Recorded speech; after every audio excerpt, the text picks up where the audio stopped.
ಕನಸು. ನಾನು ಒಂದು ಹಳ್ಳಿಯಿಂದ ಬಂದಂಥ ಈ ಹುಡುಗ ಏನಾದರೂ ಒಂದು 4-6 ಜನಕ್ಕೆ ನಾವು ಸಮಾಜಕ್ಕೆ ಒಂದು ಜನಸೇವೆ ಮಾಡಬೇಕು ಅಂತ ಒಂದು ಸಂಕಲ್ಪವನ್ನು ಇಟ್ಕೊಂಡು ಈ ಒಂದು ಹೊಸ ವರ್ಷದಲ್ಲಿ 2026ರಿಂದ ಎಲ್ರಿಗೂ ಒಂದು ಹೊಸದಾಗಿ ಏನಾದರೂ ಒಂದು ಭದ್ರ ಬುನಾದಿಯಾಗಿ ಒಂದು ಹೊಸ ಕೆಲಸವನ್ನು ಮಾಡಬೇಕು ಅನ್ನೋ ಒಂದು ಹೆಜ್ಜೆಯನ್ನಿಟ್ಟಂತ ತಕ್ಷಣ ಅದರಲ್ಲಿ ನಾವು ನಮ್ಮ ಮೊದಲನೇ ಒಂದು ಈ 2026ನೇ ಮೊದಲನೇ ಕಾರ್ಯಕ್ರಮ ಹೆಸರಲ್ಲೇ ಜನಸೇವಾ ಅಂತ ಇದೆ. ನಮ್ಮ ಕಾರ್ಯಕ್ರಮದ ಹೆಸರೇ ಜನಸೇವಾ ಕಾರ್ಯಕ್ರಮ.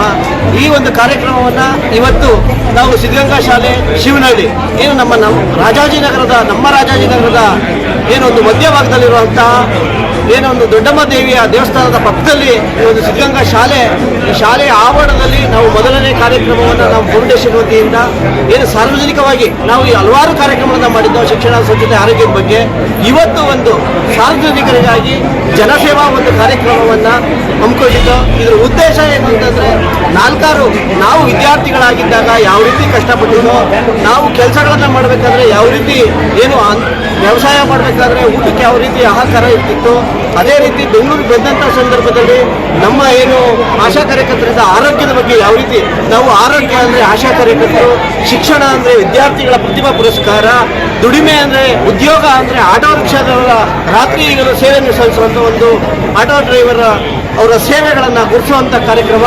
ಅದಷ್ಟೇ ಅಂತಲೇ ಪ್ರತಿನಿತ್ಯ ಸ್ವಚ್ಛತೆ ಬಗ್ಗೆ ನಾವು ವಿಶೇಷವಾದಂಥ ಒಂದು ಕಾಳಜಿನ ನಮ್ಮ ಸಂಸ್ಥೆ ರವಿಕುಮಾರ್ ತಂಡ ಇಟ್ಕೊಂಡಿರೋದ್ರಿಂದ ಏನು ಪೌರ ಕಾರ್ಮಿಕರಿಗೆ ಗುರುತಿಸಿ ಅವರಿಗೆ ದಿನಸಿ ಕಿಟ್ಗಳನ್ನು ವಿತರಣೆ ಮಾಡುವಂಥ ಮುಖಾಂತರ.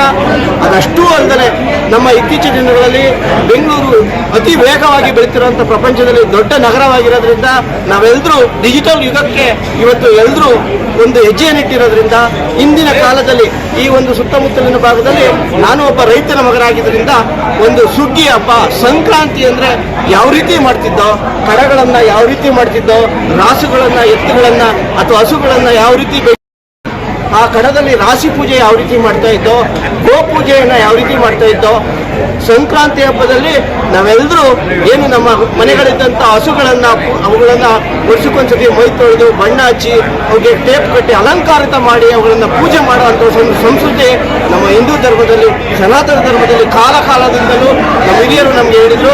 ಅದನ್ನು ನಮ್ಮ ತಂದೆ ತಾಯಿಗಳು ಸಹ ನಮ್ಗೆ ಕಲಿಸ್ಕೊಟ್ಟಿದ್ರು. ಆ ಒಂದು ಸನ್ನಿವೇಶವನ್ನು ಈ ಒಂದು ಜಾಗದಲ್ಲಿ ಏನು ಬೆಂಗಳೂರು ನಗರದಾದ್ಯಂತ ಬೆಂಗಳೂರಿನಲ್ಲಿ ಎಲ್ಲರೂ ತಮ್ಮ ಉದ್ಯೋಗಗಳಲ್ಲಿ ಎಲ್ಲರೂ ಬ್ಯುಸಿಯಾಗಿರ್ತಾರೆ.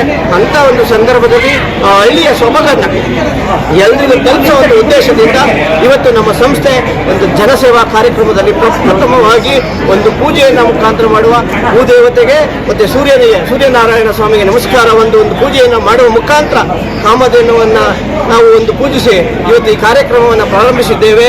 ತಾವೆಲ್ಲರೂ ನಮ್ಮ ಈ ಒಂದು ಕಾರ್ಯಕ್ರಮಕ್ಕೆ ನಮ್ಮ ಏನು ಡಾಕ್ಟರ್ ನಿಶ್ಚಲಾನಂದ ಮಹಾಸ್ವಾಮೀಜಿಯವರು, ಪರಮ ಪೂಜ್ಯ ವಿಶ್ವಕಲಿಗರ ಮಠ ಹಾಗೂ ಬಸವನದೇವರ ಮಠದ ಶ್ರೀ ಸಿದ್ಧಲಿಂಗ ಸ್ವಾಮಿಗಳು ಮತ್ತು ಅಖಿಲ ಭಾರತ ವೀರಶೈವ ಮಹಾಸಭಾದ ಡಾಕ್ಟರ್ ಪ್ರಮೋದ್ ಕಿದ್ವಾಯಿ ಸಂಸ್ಥೆಯ ನಿರ್ದೇಶಕರಾಗಿ ವಿವಿಧ ದೇಶಗಳಲ್ಲಿ ಕ್ಯಾನ್ಸರ್ ತಜ್ಞರಾಗಿ ಪ್ರಸಿದ್ಧಿ ಪಡೆದಂತಹ ಪ್ರಮೋದ್ ಸರ್ ಅವರು, ಬಸವೇಶ್ವರದ ಒಕ್ಕಲಿಕೆ ವೇದಿಕೆಯ ರಾಜಣ್ಣರವರು, ನಮ್ಮ ಸಂಸ್ಥೆಯಲ್ಲಿ ಹಲವಾರು ಕಾರ್ಯಕ್ರಮಗಳಿಗೆ ಬೆನ್ನೆಲುಬಾಗಿ ನಿಂತಿರುವಂಥ ಮಾರ್ಗದರ್ಶಕರಾದ ಕಂಪ್ರಂಗಿಯವರು ಹಾಗೂ ಅನೇಕ ಹೆಸರುಗಳಕ್ಕೆ ಇಲ್ಲಿ ಸಾಧ್ಯವಾದಷ್ಟು ಜನರು ಎಲ್ಲರೂ ಸಹ ಬಂದಿದ್ದಾರೆ.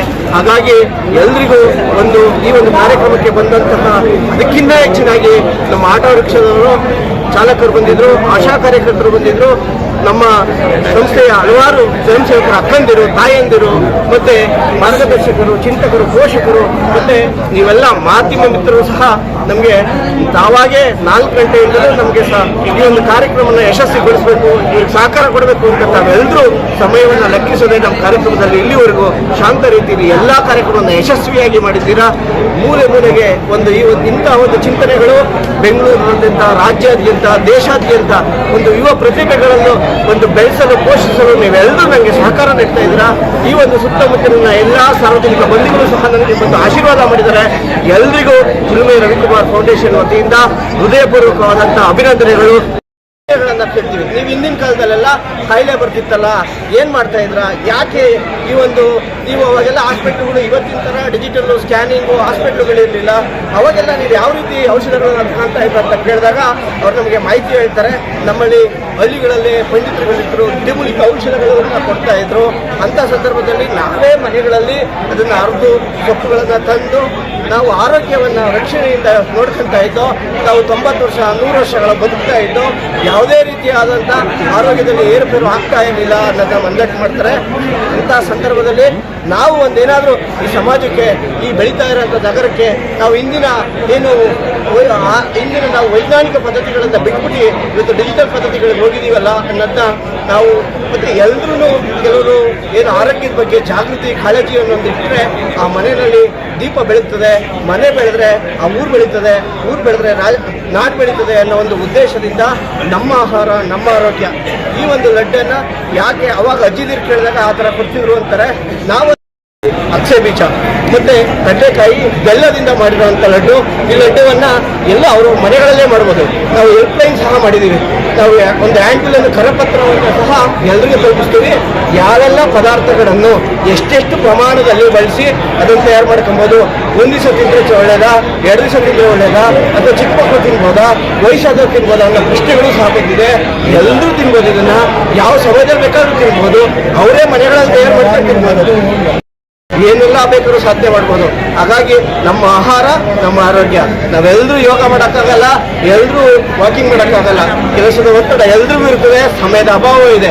ಹಾಗಾಗಿ ನಮ್ಮ ಆಹಾರದಲ್ಲೇ ನಮ್ಮ ಆರೋಗ್ಯವಿದೆ. ಆ ಒಂದು ಕಾಳಜಿಯಿಂದ ಈ ಒಂದು ಕಾರ್ಯಕ್ರಮ ಮಾಡ್ತಿದ್ದೀವಿ. ಅನ್ಯತಾ ಕೆಲವರು ಇದರಲ್ಲಿ ಆಲ್ರೆಡಿ ಏನು ಅದರ ಕೊಡೋಕ್ಕೆ ಅಧಿಕಾರಿಗಳನ್ನು ತಡಿಸಿದ್ರು, ಟೆಸ್ಟ್ ಆಯಿತು, ರಿಪೋರ್ಟ್ ಬಂದಿದೆ. ಇದು ಸೇವೆ ಒಂದು ಯಾವುದೇ ರೀತಿಯಾದಂತಹ ಇದರಲ್ಲಿ ಫಲಾಪೇಕ್ಷತೆ ಇಲ್ಲದೆ ಮಾಡ್ತಾ ಇರೋಂಥ ಸೇವೆ ನಾವೆಲ್ಲರೂ ಸಹಕಾರ ಮಾಡಬೇಕು ಅಂತ ಮನವಿ.